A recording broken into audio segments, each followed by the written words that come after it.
तो गाइस आज सुबह मैं कोचिंग नहीं जा पाया क्योंकि मैं लेट उठा था और मैंने बाहर जाकर देखा तो थोड़ा सा कोहरा था और मुझे न्यू घर पे जाने की ड्यूटी भी मिली थी। इसलिए मैं सबसे पहले निकाले ग्लव्स बाहर क्योंकि भाई बहुत ज्यादा ही ठंड थी और आ गया न्यू वाले घर पे। अंदर आकर देखा तो बहुत कबाड़ा कोहरा मचा हुआ था क्योंकि भाई यहाँ पे आज सीलिंग का काम हुआ है। इसलिए मैं बाहर आकर चला गया घर और घर आते ही मुझसे कह दिया गया कि अपने लंबे झाड़ से बाल कटवा के आओ। तो फिर आशीष भाई को लेकर गया मैं अपने बाल कटवाने और बाल कटाने के बाद चला गया घर। A few moments later. और घर आते ही मैं चला गया मम्मी को छोड़ने उनके स्कूल और वहीं से चला गया फूल सराने। फूल सराने से मेरा मतलब है जो पूजा में फूल चढ़ते हैं जब वो सूख जाते हैं उन्हें सराने की बात हो रही है। फूल सराने के बाद घर के बाहर आकर देखा तो भाई पानी बह रहा था, पता नहीं क्यों इतनी लेट। और फिर अंदर आकर पिया मैंने नारियल पानी और जो नारियल पानी की बोतल थी भाई वो मुझसे खोल नहीं रही थी, इसलिए पहले उसे अपने यंत्र से खोला और फिर पिया। खाली बैठा था इसलिए मम्मी के लिए बना ली चाय और चाय बनाते बनाते मुझसे थोड़ी सी पत्ती गिर गई थी, इसलिए मम्मी ने मुझे कुछ सुनाए अच्छे शब्द।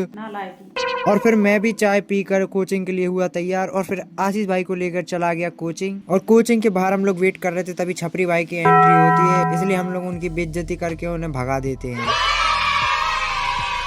और इन सब के बीच ही भाई जो कल वाला लफड़ा हुआ था उसका निवारण चल रहा था, इसलिए हम लोग उस सब को छोड़ के चले गए भाई कोचिंग पढ़ने अंदर। और फिर कोचिंग पढ़ने के बाद मैं आ गया सीधा घर और घर आते ही जलाई सबसे पहले लाइट और फिर गाड़ी को पार्क करके मैंने खाई आलू टिक्की क्योंकि मुझे बहुत पसंद है और फिर आलू टिक्की खाने के बाद मैं सो गया।